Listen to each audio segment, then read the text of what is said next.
147వ కీర్తన 7వ చరణంలో రాయబడిన వాక్యాన్ని చదువుకుందాం. కృతజ్ఞతాస్తుతులతో యెహోవాను కీర్తించుడి. చదవబడిన ఈ వాక్య భాగంలోని దీవెన నా ప్రియులకు మీరందరూ పొందుదురుగాక.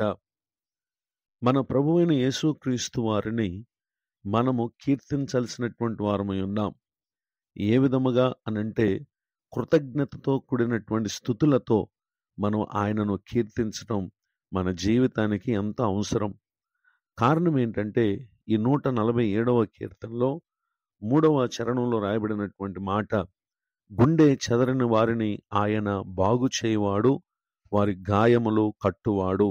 నిజమే, పలు సమస్యలు, పలు పరిస్థితులు మన మనసును కృంగదీసి వేదన కలుగుటకు కారణమై ఉన్నాయి. ఆ పరిస్థితులలో ఏ వైద్యుడు లేక వైద్యము మనలను బాగు చేయలేదు.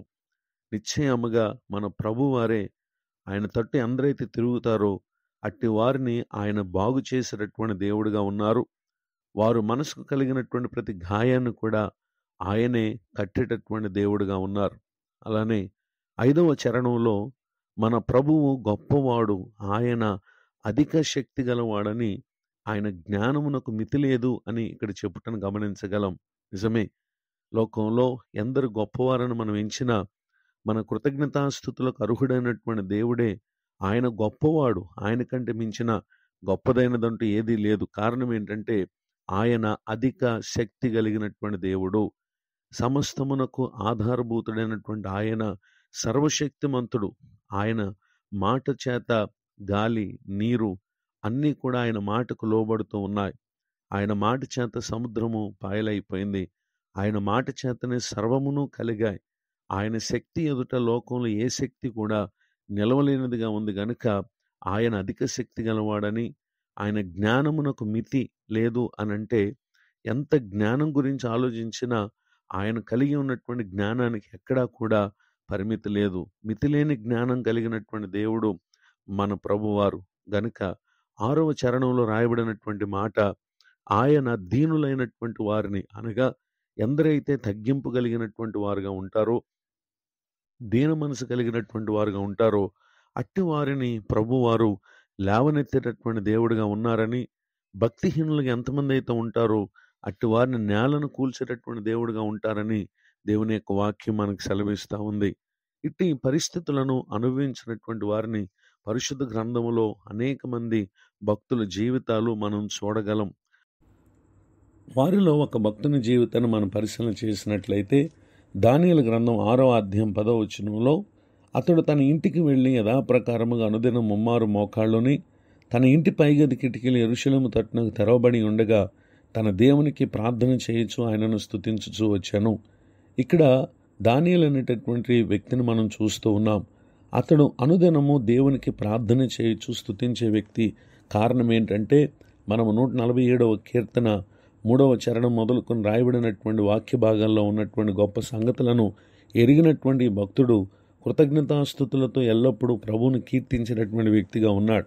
అయితే దానియేలు పట్ల వ్యతిరేకతను కనుపరిచినటువంటి అధిపతులు దానియేలు ఏదో ఒక రీతిగా అంతమొందించాలి, నశింప చేయాలనేటటువంటి ఆలోచనతో వారు ఒక శాసనమును కలుగు చేసి 30 దినముల వరకు రాజు యొద్ద తప్ప మరి ఏ దేవుని యొద్దనైనాను మానవుని యొద్దనైనా ఎవడు ఏ మనవి చేయకూడదు, ఎవడైనాను చేసిన ఎడల వాడి సింహముల గుహలో పడద్రోయబడనని చెప్పి రాయించి ఆ శాసనాన్ని పుట్టించి వారు రాజు చేత సంతకం చేయించారు. ఆ తర్వాత దానియేలు తాను అనుదినము ముమ్మారు మోకాళ్ళుని తాను చేసినటువంటి భక్తి ద్వారా అతడు వారికి చిక్కి రాజు ఎదుటకు తీసుకుని వచ్చారు. అయితే రాజు దానియేలు సంగతి అంతటిని ఎరిగి దానియేలును విడిపించాలనేటటువంటి ప్రయత్నం అతడు చేశాడు, కానీ అది ఏమాత్రం కూడా సాధ్యపడలేదు. ఆ సమయంలో దానియేలు గ్రంథం 6వ అధ్యాయము 16వ వచనంలో రాజు దానియేలుతో అంటున్నాడు, నీవు అనుదినము తప్పక సేవించుచున్న నీ దేవుడే నేను రక్షించనని చెప్పి దానియేలుతో చెప్పారు.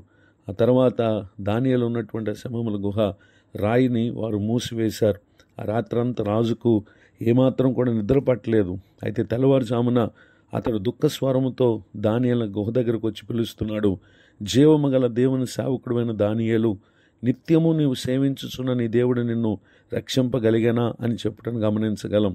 కృతజ్ఞతాస్తుతులతో యెహోవాను కీర్తించినటువంటి ఈ భక్తునితో రాజుగారు మాట్లాడుతున్నారు.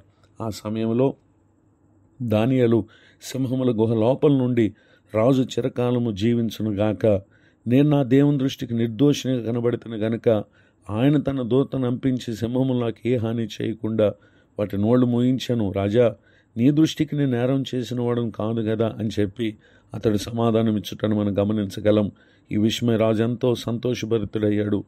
దానియేలు గురించి అతను అంటున్నాడు, తన దేవుని యందు భక్తి గలవాడైనందున అతనికి ఏ హాని కలగలేదని చెప్పి తెలియచేయటం.